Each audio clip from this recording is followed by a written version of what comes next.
Imagine you are walking into a campus lab late at night, curious and a little breathless, because someone whispered at campus that some people can squirt and others can have an orgasm while doing sit-up. You sit down, I smile.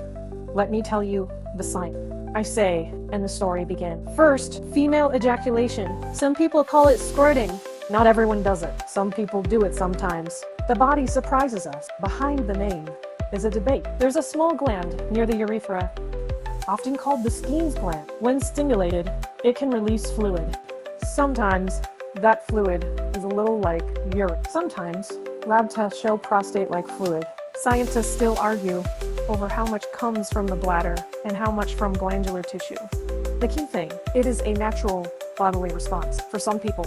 Not a problem, not a failure, if it does not happen. Picture a person exploring their own body, paying attention to pressure, rhythm, and breath. They notice a warm rush of feeling, and then a wet release. For some, it is loud and dramatic. For others, it is a small dampening of the sheet. The best rule, start curious. Not anxious if you want to explore. Do it where you feel safe. Have towels, and empty your bladder first so you can tell what your body does. Talk with partners, get consent.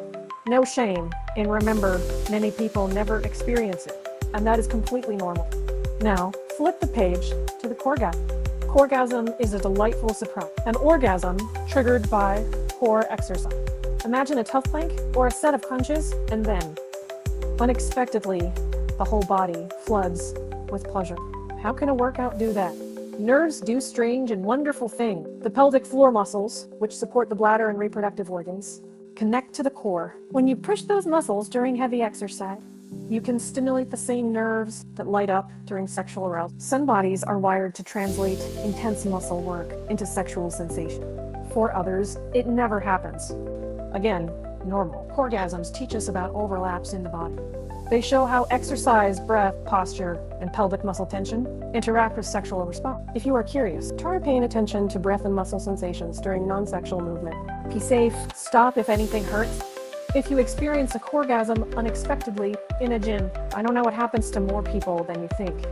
You can shift focus, breathe, or change posture to manage it. Both topics, female ejaculation and coregasms, remind us of two big lessons.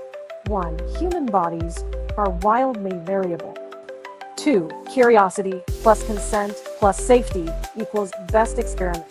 Talk to partners. Read reliable studies. Try gentle, mindful self-exploration. Keep a notebook if you want. Science is not a one-size-fits-all handbook. It is a map you draw from your own experience mixed with research. So go on, be curious, learn the anatomy, ask questions, listen to your body, and enjoy the thrill of discovery. Your body may surprise you, and that surprise is often the most interesting part of the story.